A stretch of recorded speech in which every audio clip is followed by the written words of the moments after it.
Washington. He's got it. Throw it up first. He did it. 0-1 to Poole.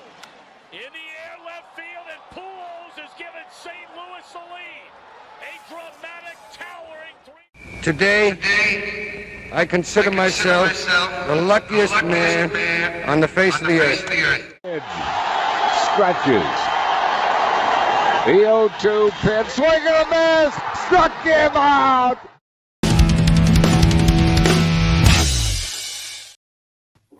Ladies and gentlemen, welcome back to another episode of B.S.ing Sports, part of the B.S.ing Network, where we do a little BS and we talk a whole lot of sports. Here with me today, not Bill on a baseball show. He is at work currently, but instead we have the B.S.ing Sports Bet co-host, Mr. Timothy Monty. Tim, how are you doing today? Good. How are you, man? I am fantastic. Despite the fact that the Phillies couldn't buy a win right now if they wanted to, the fact that, they're still second best record in baseball, I believe, shows how dominant they were up until, the All-Star break. I'm sure they'll find their way around. But as I said yesterday, getting cold at the right time. I'm okay with being cold in the beginning of August. Just don't be cold in the end of September and we'll be good to go. But we are not here to talk about the Philadelphia Phillies today. We are here to talk about the Boston Red Sox. So, a little bit outside my league here. I don't care too much about the Red Sox, but we do share one common rivalry. Can't stand the Yankees, so that's very, very important. But on this show, with our baseball shows, we start out with a little game usually sometimes. We're going to play Pickle today. So show you my screen here. Pickle, pretty, straightforward game. It's just guessing the player of the day, and the categories given to you are the team, the league, and the division, which hand they bat with, which hand they throw with, what country they were born in, their age, and the position that they primarily play. So that's kind of how you have to figure out, who the player of the day is. And Tim, since you're the, guest on this show and we're talking Red Sox, I'll let you pick any Red Sox player to start out so we can get some good hints here. Real quick, right before we started filming, me and Ryan were talking about who the best shortstop is. And I said maybe Trey Turner or Corey Seager. Corey Seager just hit a moonshot off of Nick Pivetta. 1-0 Rangers. Well, I mean, as a Phillies fan, I am used to people hitting moonshots off Nick Pivetta. Not very uncommon with the Phillies, so can't say I'm surprised so much. But it is what it is. All right, so I say it. What do I do? How do I say a name and? Yeah, so I'm going to type in a name here, and it'll give us hints as to who the player of the day is. There is one player of the day across all of Pickle. They just pick So I need to give you an active name? Yeah, it's got to be an active player. Active major league player. It's a good question. Okay, we'll go Tyler O'Neill. Tyler O'Neill. He's actually going to be talked about a lot on this show. Okay, so it's a righty, and they are within 2 years of the age 29, but they are not from Boston, and they are not in the AL East. So because I am experienced at playing this game, I know that this player has to be in the NL Central or the NL West, or else the AL East would have been highlighted orange. NL Central, let's see, within 2 years of the age 29, probably a United States player. Here we go. I'm going to go. No, he's a lefty. I am going to go. What about Yelich? Is he a lefty? Yelich? Yeah, he's a lefty. That's left-handed. Let's see. I'm going to go Rhys Hoskins. Okay. The player is 31 years old, and they are in the NL West. So name me any 31-year-old righty in the NL West. Matt Chapman?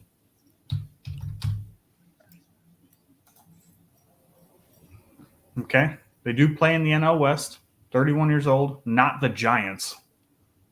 Mookie? Okay, that's a good bet. Okay. Not Mookie. Not the Dodgers. Yeah, not the Dodgers. So who else we got over there? Diamondbacks, we've got the Rockies, and we've got the – who's the last team? The Giants. No, we said not Giants. Diamondbacks, Rockies, and Padres. Charlie Blackmon, he's a switch hitter, isn't he? No, he's lefty, but he's also old as hell. I'm going to guess Chris Bryant. Nope, Chris Bryant's 32. Although we can, guess it just to kind of figure out So it's Diamondbacks? Diamondbacks or Padres. Padres? Is Machado older than 31? Feel like he is. 32. Let's rip it. See if we got the team right. Okay, San Diego is the team. 31 years old. Oh yeah, we already knew it wasn't a third baseman too. Is it Joe Musk? How old's Joe Musgrove? Oh, I have no idea. Okay, so it's not Joe Musgrove. Okay, we got 2 guesses left. Padres, I'm guessing it's an outfielder or a catcher. Yeah. I think I've watched the Padres twice this year. How old is Austin Nola? Is he even in the majors? Yeah, he's too old anyway. Padres, not a starting pitcher. It's probably some like middle of the pack reliever that I just cannot think of off the top of my head. So they include pitchers even though they got the batting in there? Yeah, they do. Joey Silva says, holy shit. Probably just hasn't seen Monty in a while. What's going on, Joey? Thanks for tuning in. I like Joey's profile picture. Is he a Longhorn fan now? That he's moved down to Austin? I don't know. Joey, I'm going to see you here in a couple of days. We're going to the Fantasy Football Expo. That's this weekend in Canton. Where's he commenting? What? How did you see his – I saw it pop up on the screen, but I don't see it in the chat over here. Oh, here we go. Oh, that's because you're not a host, so you can't see the comments. I got it now. I can see it. Okay, cool. Yeah, exactly. Yep. All right, so we got 2 players Padres, left. Old man. Padres, 31 years old. Is it Cronenworth? I think he's a lefty, though. Yeah, he is a lefty.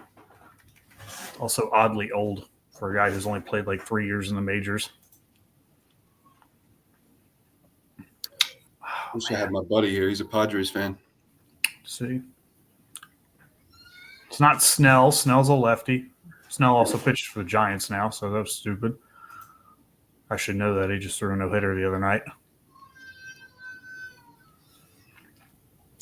I might be useless here, buddy. Yeah, I'm racking my brain, and I wasn't locked in for NL West. I was kind of hoping that we'd stay on the Eastern Seaboard here. It's kind of my strength. I'm gonna phone a friend, aka look at their starting lineup for the day, see if I can draw a name. Yes, I am openly cheating to get this. I don't care. Who's their right fielder? Luis Arias? No, he's not the right fielder, is he? No, he also plays he's a lefty. Damn, I can't believe they got him. I'm so jealous that they got him.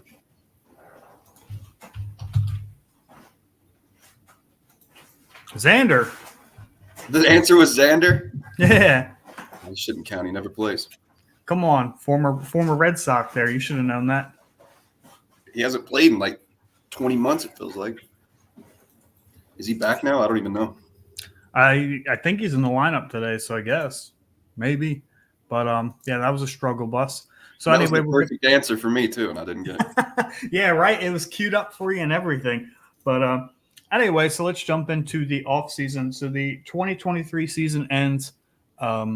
You're a Red Sox fan. You're coming off your second consecutive, I think 78 and 84. They went back-to-back years.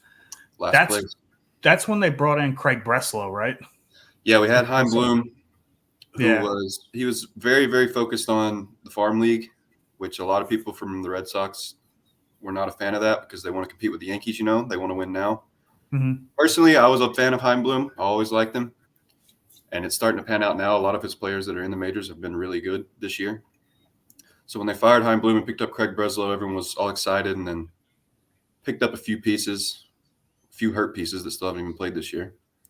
Yeah, talking about Lucas Giolito, I would imagine. But, yeah, I mean, it's funny. I didn't know Craig Breslow was like he took over the GM and like baseball operations. Yeah. And when I looked up the Red Sox today, I was like, Craig Breslow. I was like, is that the same dude that like played in the majors throughout the 2010s? So I had to like click on it. I was like, oh shit, yeah, I know who that is. I don't know. Yeah, go ahead. He seems like he cares about the team as much as Red Sox fans think that ownership doesn't care. Craig Breslow has come in there and he's trying to get the boys right. So So far, so good with Craig. But I was a fan of Heim Bloom, and I was sad to see him go. I'm sure he'll be a GM somewhere else, just based off the way that all these prospects that he's made come to the Red Sox are drafted and how they've panned out here recently. Yeah, I mean, it was a whirlwind of an offseason. There was a lot of change, and the Red Sox got really young and came in with no expectation. But to run through the offseason last year, so you trade away Verdugo, you trade for Tyler O'Neill, who couldn't stay healthy at all with the Cardinals. So you kind of swap outfielders there. What was your initial thought about that move? Verdugo, I had a love-hate relationship with Verdugo towards the end there. I was ready to see him go. Him and Aaron, or almost said Aaron Boone. Him and Alex Cora couldn't see eye to eye. It was like towards the end of the season, he was late to every game. Him and Cora, it was pretty clear that Verdugo was going to be going somewhere. Didn't like to see him go to the Yankees because I did like Verdugo. Mm-hmm. I wasn't too sad to see him go. Wasn't too excited for Tyler O'Neill at the time either. I'm not going to lie to you. Yeah, I mean, Verdugo was one of those guys when he put it all together when he was with the Dodgers, he looked pretty good. And then he came to the Red Sox and he almost had like this attitude about him that it was just very visible, his body language. And he still has it in New York. I don't know. I guess he's just one of those guys. I'm not a big fan of him, just the way that he carries himself. I always thought he was a pretty decent hitter, but that kind of fell off too. We had that playoff run with Verdugo, and he was really good in the playoffs. Mm-hmm. So it was hard not to at least have some sort of like towards Alex Verdugo, but it was time for him to go somewhere else. I'm not sure how Yankee fans feel about him either. Yeah, and I think the Tyler O'Neill swap, I mean, obviously, 80 games into his Red Sox tenure, it looks really good, but this is a guy who, I mean, mega athlete. Him and Harrison Bader were supposed to patrol the Cardinals outfield for years to come, just fantastic athletes, and neither one of them could stay on the field. So I think Tyler O'Neill getting a fresh start in Boston has really helped him. He started out super hot first month, and then he got hurt. He was hurt, and it was like, oh, here we go. This is what you thought you were going to get with Tyler O'Neill. Yeah, 80 games this year, 22 home runs, though.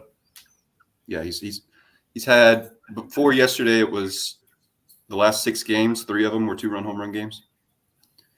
Yeah, he can be really streaky at times. That's just like most baseball players. But in the one season that he has played more than 100 games in his entire career, mind you, this is his 7th year in the majors. Only played one season, more than 100 games, 2021. Finished top 10 in MVP voting. So this is a guy who has had ability. He just has not been able to stay on the field and put it all together. How old is he? Does it tell you there how old he is? 29. He's 29.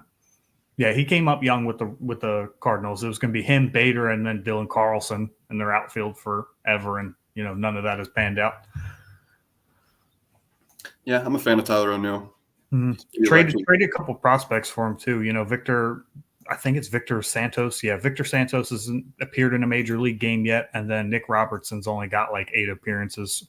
So it's, as far as I was opening sports cards the other day, and I got a Nick Robertson rookie card, and I was like, I've never heard of this guy in my life. And he's wearing a Red Sox jersey on the card. And I was like, I've never heard of this guy in my life. So I looked him up, and that's when I realized who he was. Yeah, he's had an interesting career. He started out with the Dodgers, was traded to the Red Sox last year at the deadline, and then, he's traded again this offseason. So 2 major league seasons, 3 teams. Interesting start to his career.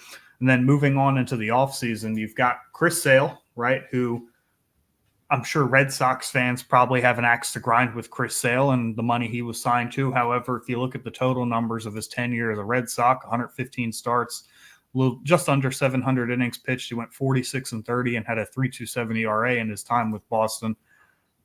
Most people remember him for being injured, though. So were you happy, sad, or indifferent to see Chris Sale go?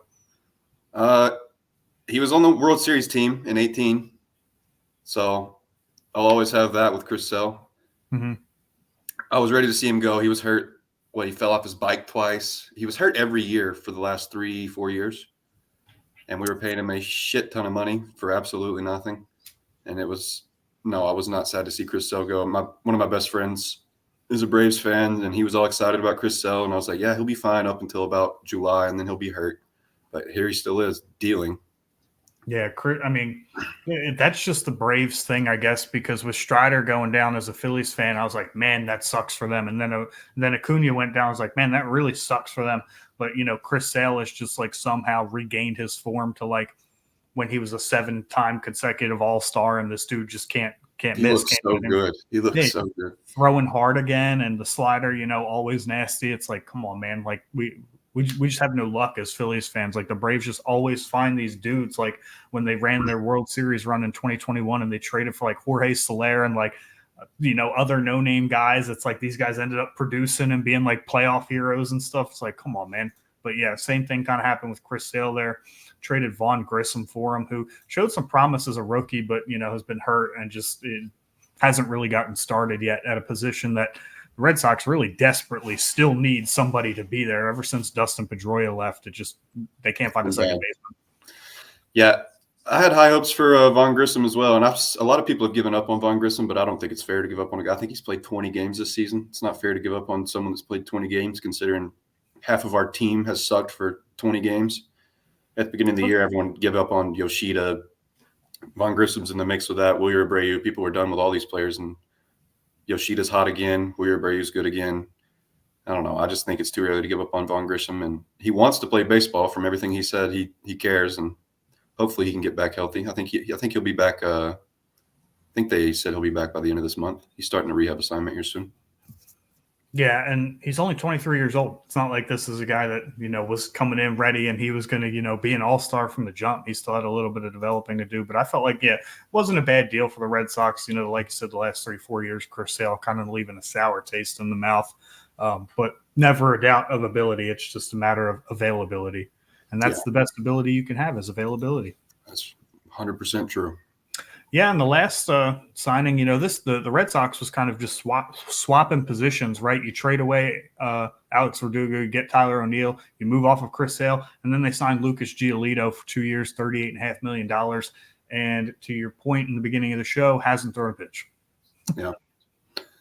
It's either him or Hendricks that I saw might come back this year, but I'm not sure if it's which one it was.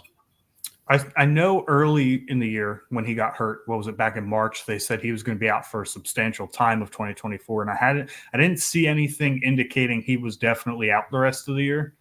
But I read somewhere yesterday, I just can't remember if it was Liam Hendricks or Lucas Giolito that they were throwing from 70 feet. I can't remember which one it was. Bad podcast. But they only need to throw 60 feet, 6 inches. Yeah. No. He hasn't thrown a bullpen yet, but he's just, I guess, doing a little bit of long toss, close to long toss. Yeah, I don't know. When Lucas Giolito was in Chicago, he was kind of up, kind of down, more up than down for the most part. But you got to look at his windup and feel like that these arm injuries are just bound to pile up, right? This is a guy who's already had Tommy John, and just watching his mechanics scares the hell out of me. He's older too, isn't he? He's got to be 32, 33. Yeah, I think he's in his early 30s now. I know he was a top 100 prospect at one point. Came out of the very touted Harvard Westlake High School where Jack Flaherty went to as well. There was a great trio of pitchers over there. It was Lucas Giolito, Jack Flaherty, and there was another pitcher who ended up being pretty good in the majors, who's still currently playing, that were all in the same rotation in high school. So that must have been nuts. I would have hated to face that all the time. Your boy Pivetta just gave up another solo bomb. Yeah, that sounds about right. Par for the course there. Red Sox, man. Yeah, so after the offseason moves, moving off Sale, getting Giolito, let's move into preseason expectations. So you see all this change as a Red Sox fan. What were your preseason expectations? Were you expecting another fifth-place finish, or were you expecting – yeah? I was expecting the worst season in a long time. There was really nothing to look forward to. We didn't make any big – I guess we got Lucas Giolito, but that was it. And Liam Hendricks. The only big names, unless you include Tyler O'Neill in there. There was nothing to really look forward to. They just got rid of Chris Sale. Team just came off a last-place finish. The Yankees are adding Juan Soto, trying to improve their team, while the Red Sox are sitting back doing nothing, talking about the farm system. There was not – say what? A farm system that, to my surprise, was very top-heavy but not particularly deep. No, it's not too deep, but they do have – we call them the top three guys there. Yeah, you're talking about – we'll get into it a little bit later. You're talking about Marcelo Mayer, Kyle Teal, and what's that last one? Roman Anthony. That's who it is. And they just got rid of – well, we'll get to that too. But yeah, so preseason expectations, were you expecting better or worse than 78 and 84? Did you think you got worse in the offseason? Yeah, I thought worse for sure. And it seemed like there was no optimism around the team. It just didn't look like bright days ahead for the Red Sox. It was pretty grim for the offseason. Well, then let's jump into the current Red Sox. So, Red Sox currently, to your surprise, 58-51, I believe, heading into today. Third place in the AL East, and I think they're challenging for a wild card spot, if not already own one. No. We were 2 games back yesterday. We lost. I think we're 3 games back from the wild card. I mean, anything can happen. It's still plenty of time left in baseball. Got a little under 2 months left. So, what are your expectations for the Red Sox moving forward? Do you think with this young team that this is a sustainable pace and that they can actually chase a wild card, or like most other young teams kind of fall off toward the end of the season? It's hard with the Red Sox because they score. They score so many runs. They have the most runs since the All-Star break, but they've also given up the most runs since the All-Star break. Every game is a battle. There's never a 3-2 game Red Sox. You have to score 6 runs to win a baseball game. And this team can score, and I believe in this team. The bullpen's hurt. We have Slayton on IL. We got Chris Martin on IL. If those 2 guys can come back and help out our bullpen, I believe that we really can make a run. I'm looking forward to this run because I think this team deserves to be in the playoffs. They're so fun to watch. If you watch the Red Sox, every game they have there's not a guy that comes up to the plate where you're just like easy out, Like every team has that one guy where you're not looking for him to come hit. Red Sox don't have that. Everyone can produce for you. Fun team to watch. Seem like they're having fun, and they all love the manager. And I would love to see this Red Sox team in the playoffs. I just don't know if it's going to happen. They have a really tough schedule going forward. I think it was either 10 of the next 12 series are all winning teams. They do, and it also at the same time, I think right now they're chasing the Royals and the Twins. They've played the White Sox and the Tigers for the last 30 days, it feels like. So they're just winning and winning. Yeah, the AL Central is surprisingly tough this year, but I know that the Tigers have kind of fallen off from the AL Central race as expected. I thought they were going to win that division. Yeah, no, the Twins, or not the Twins, the Guardians have just been – I mean, when Shane Bieber was lost for the season, I was like, there's no way. And then they just play good. Jose Ramirez has got to be in conversation for AL MVP. Got to be. Yeah, but he's not going to win it. He'll probably come in second or third. It'll be Judge, Witt, Ramirez probably. Yeah. I would say at this point it's Bobby Witt, just because the expectations in New York were higher and they have more star power, whereas Bobby Witt is pretty much, the only name that anybody who doesn't watch the Royals on a regular basis can put in the lineup. He is so good. God, hitting 500 since the All-Star break. That guy is insane. He's fun to watch too. Let's talk about a guy who was, kind of insane earlier in the season as well, and that's Cutter Crawford. Now he's 7-8 with a 3.81 ERA. I think for the first month and a half, this guy had an ERA below 2. What's happened? Yeah. Him and Tanner Houck were both in top 5 for ERA for 2-3 months. Cutter, I don't know, man. He's very home run heavy. He pitched last night. Tanner pitched last night. He pitched the night before. Cutter loves to give up home runs. It used to be whenever Cutter was pitching, it was him and one other guy that I had full confidence in. I was like, we can win this game. This is going to be a pretty fairly easy game for the team. It should be. He's just lost it, man. I don't know what's going on. I don't know if it's the slider that he just leaves across the middle every single time and they nuke it. Yeah, he's given up 26 home runs this year, whereas Tanner Houck's only given up 8. So that's, Houck, has kind of stabilized a little bit, but I know he had some struggles there in the month of June and in July going into the All-Star break. But, I think he has a 7 ERA since the break. Tanner Houck does. Cutter Crawford, though, the name just jumps out to me because I remember I was watching a game. I think it was him and Shota Imanaga before Imanaga had given up a run on the season yet. And that was supposed to be, a wicked pitching duel just looking at the numbers. And it was. And then I came to my surprise looking at the numbers before the show. And I was like, wow, this guy's really – I knew he was playing bad, pitching pretty bad, but he's pitching really bad. I don't know what it is. There's got to be something in the pitching organization that nobody has any confidence right now. There hasn't been a good outing in forever. And, to Cutter's defense, right, he's coming up on the most innings he's ever pitched in his career. Last year was 129 1/3. This year he's at 127 2/3. So maybe he's not all the way stretched out, but, at some point it's kind of going to be like, hey, man, we're pushing for a wild card spot. I need you to step up so we can, make a run here. They're going to lean on him heavy, especially with the other arms in the starting rotation kind of going down. Pavetta, giving up home run after home run himself. Yeah, Pavetta's no good. And then they got James Paxton, who is James Paxton. I guess he was good 5-6 years ago. He was on the Sox last year. He pitched for us the other day. He did the same thing he did all last year. Yeah, I remember when he was first traded from Seattle to New York years ago, and then that kind of flamed out, and then he signed with the Red Sox, I think, and then he went out to L.A., and now he's back with Boston. It's funny. He pitched against the Red Sox, had his best outing of the year. 2 days after that outing, they DFA'd him, and the Red Sox picked him up. Yeah, and in his only start with the Red Sox, I believe 4 1/3 and 6 runs, 3 of them earned. Yeah, it was a tough game. Yeah. I think I still believe in Cutter, and I think he can get it back, but I don't know, man. It just doesn't seem like he has the same stuff. He obviously doesn't have the same stuff that he had the first few months of the season. Yeah, there was Cooper. talks of him possibly making the All-Star game or All-Star team, and now he's just terrible. Yeah, I mean, hopefully he can kind of regain it. Getting cold at the right time, maybe he'll get hot again in September. Who knows? I don't know if it is the right time for us. Yeah, every game kind of matters when you're chasing a wild card spot. It's not like when you're in division lead, you got some games you can afford to throw away. It's so stressful being outside of the wild card and losing a game, and the other team wins a game, and then you fall another game. It's just like every time you win, you believe in the team, and then every time you lose, you're like, it's probably time to give up. But you just got to realize how many games are left? 50-something games left? Yeah, if my math serves me right, it's about 50-some. So we're about 2/3 of the way through the season. It's been a fun year for the Red Sox. I hope they can make a run. Yeah, I mean, even if they end up, missing the playoffs, I remember a couple times, particularly Gabe Kepler's second year, I think it was, as manager for the Phillies when we were really bad from like 2012 to like 2019. Yeah. We were playing competitive games into September, and as a rebuilding team, it was like fun to watch, even though we didn't end up making the playoffs. At least it gave me a reason to watch and like a spark of hope, and it was entertaining. Maybe the Boston Red Sox are kind of heading down the same path, but for your sake, I hope not.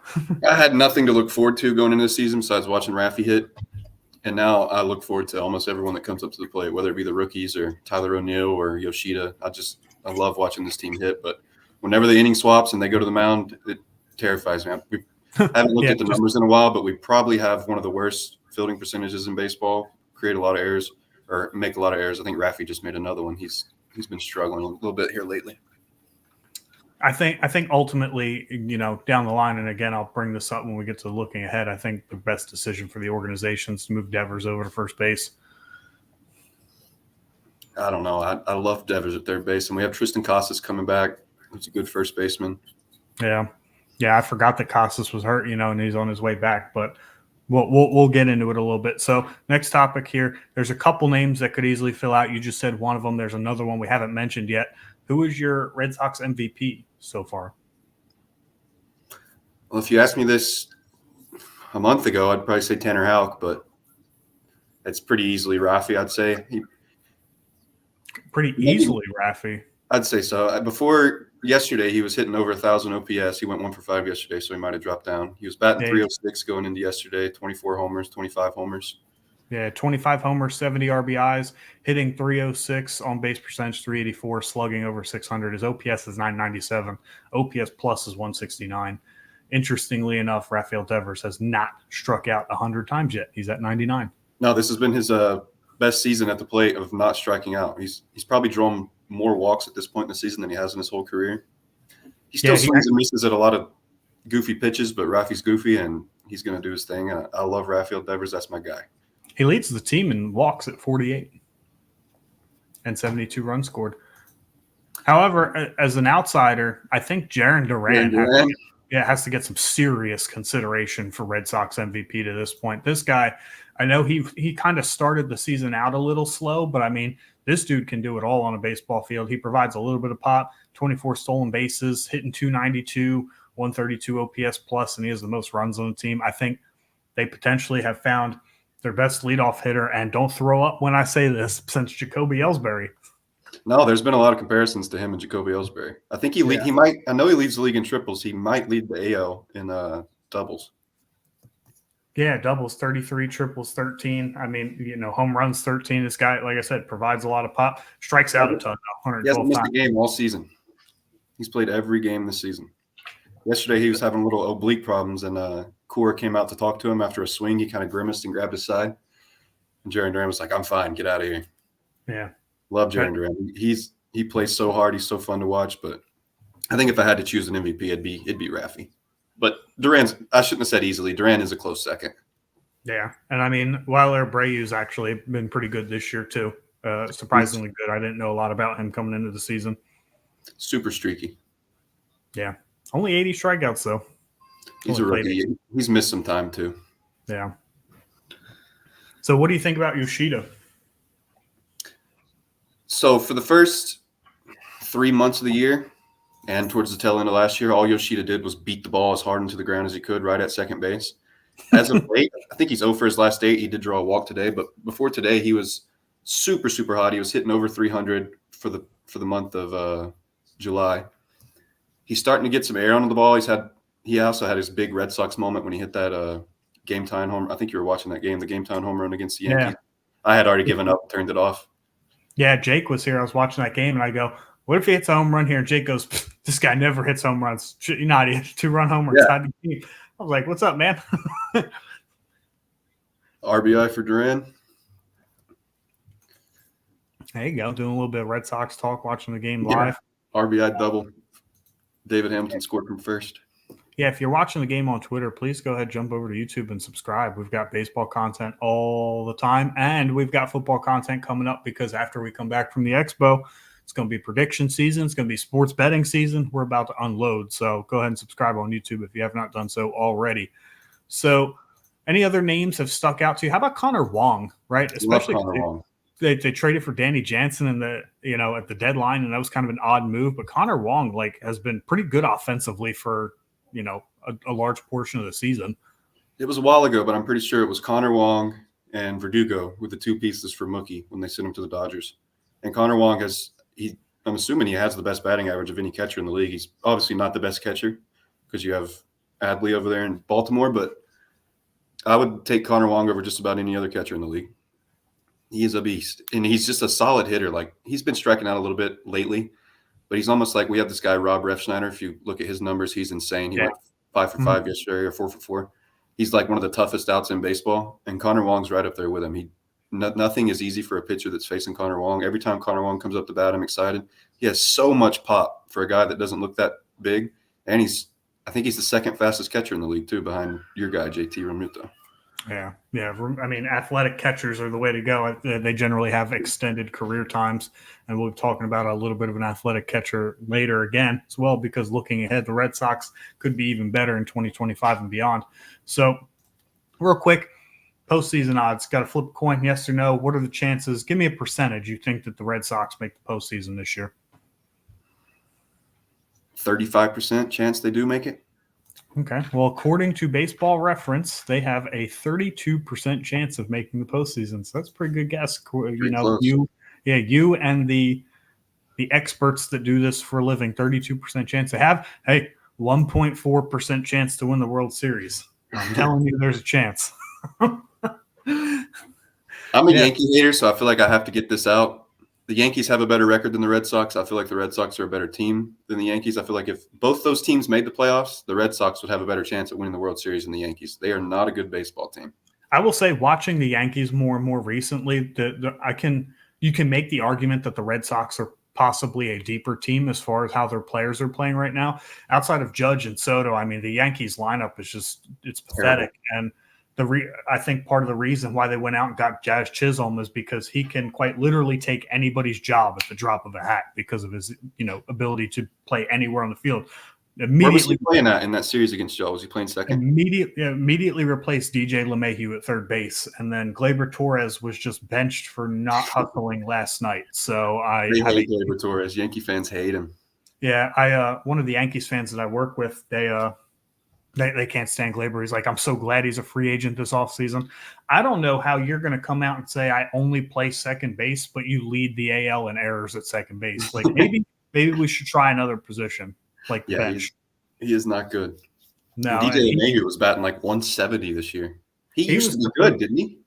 Him and I don't know if you remember him, but Gary Sanchez and Gleyber Torres were supposed to carry the Yankees franchise for 10 years. And Gary Sanchez obviously is long gone, but Gleyber Torres is just terrible. Well, DJ LeMahieu used to be good, didn't he? Yeah, DJ LeMahieu had like that one good year with the Rockies, and then he signed with the Yankees. And he had a couple good average seasons, and some good home run seasons because he plays in that little league field in New York. But I would love to see the Red Sox in the playoffs. I don't think that the Yankees have much of a chance. Like the Dodgers are a way better baseball team. The Phillies are a way better baseball team. I know those are on the other side, but the Orioles are way better than the Yankees. The Yankees just started out incredibly hot and gave themselves a lot of room to be bad I think they had the worst record in the month of June and July. Bill and I talked about it on our preseason prediction show. So most sports books had the Yankees winning 93 games and the Orioles winning 90 or 91, depending on where you were looking. And I was like, so the Orioles, who won 101 games and acquired a surefire ace pitcher in the offseason, are going to do 10 games worse than what they did and finish behind the Yankees? I'm like, something ain't adding up here. The Orioles are a better team than the Yankees. I don't know. I don't think the Yankees are going to win that division, and it wouldn't shock me if they somehow slip out of the playoffs. That would shock me, I guess. I'm just being a hater, but yeah, that would surprise me a little bit too. And I don't even like the Yankees as much, but if they don't find the bats more consistently going into the postseason, then I think they're in trouble, because with the way Garrett Cole has pitched since he's come back, it's alarmingly bad. Well, and their all-star Clay Holmes has been terrible lately. I know Yankee fans are sick of his shit. Yeah, I know he blew a save against us, and then we ended up blowing the game anyway. So that was a fun game. That's the only game I watched that series. Yeah, I haven't watched a ton of games. I might sit down and watch the game later. I'm going out in a little bit and go get my hair cut and get freshened up before I go to the expo. But it's been painful, and I know that it's been painful. I've been listening to some of the West Coast games on the radio as I go to sleep, but it's not fun. And 162 games is a long season, so I don't feel bad for not watching every game. But I'm never not going to side with the Phillies there. Yep. So looking ahead, 2025 and beyond, right? So you said 35% chance to make the postseason. I don't think that's the end of the world for the Red Sox. Do you guys have a couple free agents coming up, or do you guys have everybody pretty much locked in? I don't know if Tyler O'Neill is locked in. I'm assuming he is. But everyone else that I can think of is locked up. Yeah, I know Devers is locked up on that really long-term deal, and that was a really good contract for the Red Sox, especially because Devers is still really young. He's 27, just turned 27. Yeah, he's really young considering when you look around, all the like stars of the MLB, dudes are still producing 32, 33 years old. So if you can get, 6-7 years of prime Raffy numbers, that's a solid deal, solid contract. And like I said, I wouldn't be surprised if they move him to first base at some point. I wouldn't be surprised if he DHs later in his career either. Yeah, I think that's almost inevitable, but I could see him taking the Bryce Harper kind of move, first base not being as strenuous of a position as pretty much any other position on the diamond. But he did make the best play I've ever seen him make in his career yesterday. I jumped up out of my chair and go, oh my God, he laid out. I've never seen Raffy move like that. He dove 5 feet for a ball. He was basically playing shortstop because they had a little shift on. Mm-hmm. Dove to his right and then threw out the guy on a little one hopper. We had Connor Wong was playing first base. They're going to have to do something with Tristan Casas coming back. Yeah, I think when Casas comes back, the lineup's going to be even better than it already is. They just need to figure out he can come back and pick up where he left off. They just called up this guy Sogard. I think his first name's Eric Sogard. Yeah, Eric Sogard. To play second base. I don't think that he has like a super high ceiling. I don't think people are terribly excited about him, but hopefully he can just be like a solid position player or second baseman. And we have David Hamilton, who's super fast and fun to watch. He's the one that just scored on that RBI. But he's been slumping. Sorry, my dog's going nuts. He's been slumping pretty hard lately. Yeah, so speaking of second base and looking ahead, let's talk about Marcelo Mayer here, who's been a top prospect pretty much since the day he was drafted. Number 7 overall prospect in the majors. He's in AA right now. Great pitch selection, developing some power down there in the minors as a left-handed hitter. Probably a 25, 30, maybe 30 home run ceiling. Swings and misses a little concerning, though, just from what I'm reading and what I've seen in the minor league games. Thank you to MLB.TV for finally putting minor league games on this year. And I just think he lacks the athleticism and the speed truly need to be a shortstop. So I could see him moving to second base as he calls up. I could see him taking Raffy's job at third, but I think there's some options there with Mayer as far as, what they want to do with him. I don't think he's a shortstop, though. Does it say his ETA on there when he's expected to be called? 2024, actually. That's what I thought. I thought he was the one he's the only one, right, for this year? Or is Roman Anthony this year? Yeah, I believe so. I think they have Teal and Anthony as 2025. Yeah, Marcelo Meyer. Red Sox do a really good job of, at least from the side of Twitter I'm on, I see a lot of minor league highlights. See a lot of Marcelo Meyer. I'm excited for him. He should be fun to watch. And then Kyle Teal, that's the position I don't know what the hell they're going to do because Connor Wong is so good at catching. I don't know what Connor Wong's contract is. I don't know when it expires either or when it runs out and when he's a free agent. But I would love to see Connor Wong stay on this team because he's been solid for 2 years now. I mean, he's only 28 years old. They could bring him back easily, and maybe they end up moving him to first base a little bit down the line. But Kyle Teal's pretty athletic himself, so I'm sure he could. If he really keeps up his bat in the minor leagues and keeps developing as a power hitter the way that he has, I think over the last couple months or so, he could potentially find a spot in the outfield. Right? You can put anybody in left field nowadays. Left field defense doesn't matter at all. So. Yeah, that's where we have O'Neill playing most of the time now. Yeah, so maybe, move Tyler O'Neill and Kyle Teal, like I said, line-to-line swing, 20 home run potential. This guy just hits the baseball. Very short swing from what I've seen. The problem is with these three guys coming up is we're already a deep team, and when those three guys come up, I don't know where the hell everybody's going to go. That's the only thing I'm kind of worried about because there's not anybody on this roster that's, if you're including Tristan Casas and not all the other, replacement first basemen that they've used. And then the second base position that I want to get rid of. I love Willier. I love Jaron. I love Tyler O'Neill. Raffy, obviously.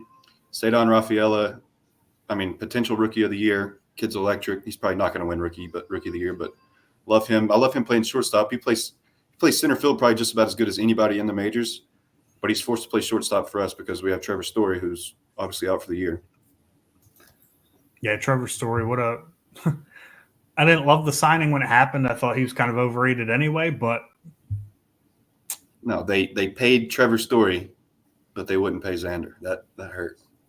Yeah, and then you've got Roman Anthony, who we've talked about a little bit. Speaking of the outfield being crowded, number 14 MLB prospect, ETA 2025, raw athlete, raw power, who's growing into his body still because he's only 20 years old. So he's, he might slow down a little bit, but I could see him playing right field. Left field, one of the corner outfield positions. I know he's coming up as a center fielder, but Duran's not giving up that spot anyway. So sometimes I'll put Duran in left and let Cedar play center, but that's just because our team we don't have a set roster. I don't know if most teams do, where who's going to play what position each day. Every day is different for the Red Sox. So yeah, I know the Phillies. They don't utilize their flexibility the way that I would like them to. I thought part of, at least in the beginning of the season when we were struggling to get production out of center field, we should have at least investigated having Turner go back to center and leaving Edmundo Sosa at short, who was hitting .310 the first 2 months of the season. It was crazy, just to ride the hot bat as much as we could. But I don't think the Phillies utilize it as much as they should, in my opinion. Yeah, and if we're talking about looking ahead to 2025, it's probably going to be the most excited I am for a season in a very long time. I imagine that they're going to pick up some pitchers in the offseason. Hopefully they don't have to get rid of any maybe they can just sign some free agents. Hell, hopefully they don't have to trade for any of our big three guys.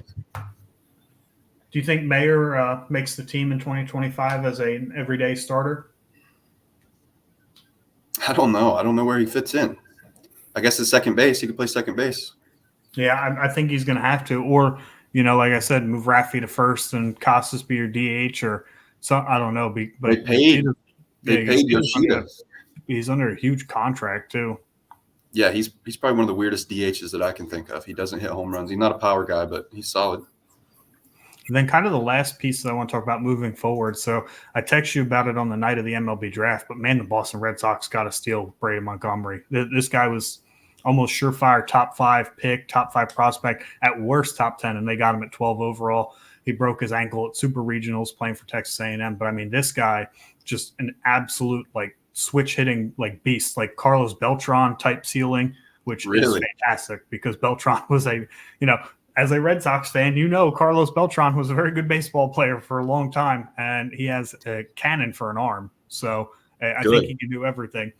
Just some swing and miss concern, particularly on breaking balls. So I'll have to make those adjustments. But I think that this guy was top 5, if not top 10, if not top 5.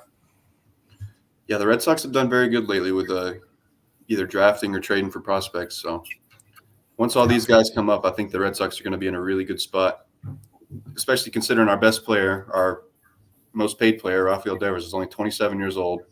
He hasn't slowed down at all. He looks like he's just getting better and better each year. That's because he's facing Garrett Cole more and more often. He loves Garrett Cole. Garrett Cole's his son. Well, the most electric Red Sox game I ever went to was that 21 wild card game, and it was Nate Eovaldi's pitching today. So it was Nate Eovaldi versus Garrett Cole. And I had all these Yankee fans sitting behind me, and I'm talking shit. I'm like, $300 million for this. He pitched like 2 1/3, and they pulled him out of the game. And Nate Eovaldi, who was pretty much – he was still just most people didn't know Nate Eovaldi at that time, Yeah. And he shoved it up the Yankees' ass that night. That was one of my favorite nights ever. Yeah, I got to say, one of my favorite nights was 2008. I went to the first playoff game in the Phillies World Series run that year, and Cole Hamels pitched 8 shutout innings through a 4-hit, 8-inning shutout performance. It was amazing. It was just a great environment. Playoff baseball is different. Yeah, people who say baseball's boring whenever the score's like – whenever there's a pitcher just shoving it, if you're at the game and your pitcher's just striking out every time, the whole crowd, stands up and goes crazy. It's so fun. I love watching a pitcher shove. Yeah, I personally prefer pitchers duels, right? I know I grew up as a pitcher too, so it's kind of biased, but I just think they make better baseball games, right? I don't want to see, 12-11 games. That just, doesn't nearly interest me as much. It feels like not every pitch matters the way it does in a 2-1 or a 1-0 game. Yep, those are fun. Yeah, so I think I'll pick the Red Sox to win the division next year. That's how confident I am in this team. I was going to say, when do you have the Red Sox winning the division with some of this young talent? Next year? You never know with the Yankees. Soto might not sign back with the Yankees. They might somehow get Ohtani. You never know with the Yankees. They could sign everybody. So it's hard to judge them. But the Orioles are obviously scary for a while here.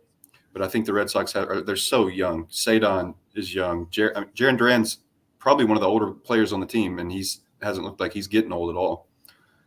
You have Wilyer and Wright. Tyler O'Neill, you said he's how would you say he was, 29? He's 29. So I guess him and Duran are up there with 2 of the older ones on the team. Yeah, but 28 and 29 isn't necessarily old in baseball, especially if you're just an athlete. Yeah, there's a lot of optimism going into next season for the Red Sox. Hopefully there can be optimism for this season, but if not, I am looking forward to next season. Just got to get some pitching, man. I do think that 2025 is a little rich for the Red Sox just because I think the Orioles are the Red Sox, on steroids where they've built like just a young core from their own farm system, and the Orioles just have an unbelievably young core and an unbelievably young team. You've got Adley, you've got Gunnar, they've got Westberg, they've got Cowser, I looked at their opening day lineup, and the only player that was not drafted into the Orioles system was Ryan O'Hearn and Corbin Burns, of course. It's crazy. They're just a young core. They're an amazing team. But, hey, anything can happen. Injuries happen in baseball. Guys have bad years. Guys have great years. So I'm rooting for the Orioles, man. I've heard a lot of Yankee fans say that their biggest rival is the Orioles. That's how much they hate them right now. Those are Yankees fans that were born in, 2010. They just don't understand. Yankee fans. The Yankees and Red Sox is one of the most historic, if not the most historic rivalry in all of sports. It started to get a little heated this year, not this last series, but the series before. You had Verdugo hit a home run, and he was talking shit, and then Raffy hit a home run right over Verdugo's head, and Raffy started chirping at him in the outfield. It was starting to feel like the old Red Sox-Yankee rivalries from back in the day. It was pretty fun. Yeah, on Sunday Night Baseball, I'll never forget the Yankees-Red Sox. It seemed like at least once a month they had the Sunday night games on ESPN. They still get them. Yeah, the old ESPN, though. The better ESPN. Bright days ahead for the Red Sox. Jake Krogan says, bunch of cuties. Yeah, I am online with Paul Skeens wearing a Boston Red Sox hat while starting pitching today. It's kind of weird. Nice mustache. Got the model after him. How many Paul Skeens cards you got? Me? Yeah. I have none. Did you sell them all? Is that why? We were Brady just hit a homer. No, I kind of took a break from buying the cards. I just been buying Raffy. So I'm just starting to collect only Rafael Davis. See, if I would have been sitting downstairs, I had my case with all my Red Sox cards and my big Poppy sign. It would have looked cool in the background, but kid had to take a nap. Yeah. Well, Jake has a Willie Abreu card that's numbered to 50 that's autographs, and he'll be excited to know Willie Abreu just hit another home run. Jake, I've never seen anybody get so hype out of a player hitting like one home run. New card collectors are so funny. I know. That's most of the hobbyist people that don't even watch the sport. They just get on there and they look at their phone. Yeah, I'll tell you a story, man. I have binders of baseball cards, but I was like, weirdly autistic when I was young. And, I would only keep the cards that had stats on the back because I just love numbers. So any of the like actually valuable cards, just threw them away. I didn't care at all. I've probably thrown away thousands of dollars worth of baseball cards in, over my lifetime. Still artistic, buddy. Thank you. That's factual. But Red Sox need to win this game tonight. If they win the game tonight, I'll be back on the Red Sox bus. All right. Well, that being said, do you have anything else you want to add to the show before we close it out? No, I don't. I know it's a baseball show, but I'm excited for football season. Oh, yeah. We got football coming up, and it'll be nice to have you, Jake, Gucci, and the boys back on talking sports bets and lining everybody up to be successful, especially with some of these preseason lines. Those are fun streams. We usually just drink a little bit of – Jake's gone now, so I won't be able to do it in person, but I'm still going to drink some beer, Jake, during the podcast. Oh, yeah. That's definitely allowed here on B.S.ing Sports. Good time. Yeah. And thank you for tuning in to another episode of B.S.ing Sports. If you're watching on Twitter, go ahead and subscribe on YouTube, where we are delivering, like I said, a ton of football content, a ton of baseball content, sports betting, you name it, we've got it here on B.S.ing Sports, part of the B.S.ing Network, where we do a little BS and we talk a whole lot of sports. Have a good night.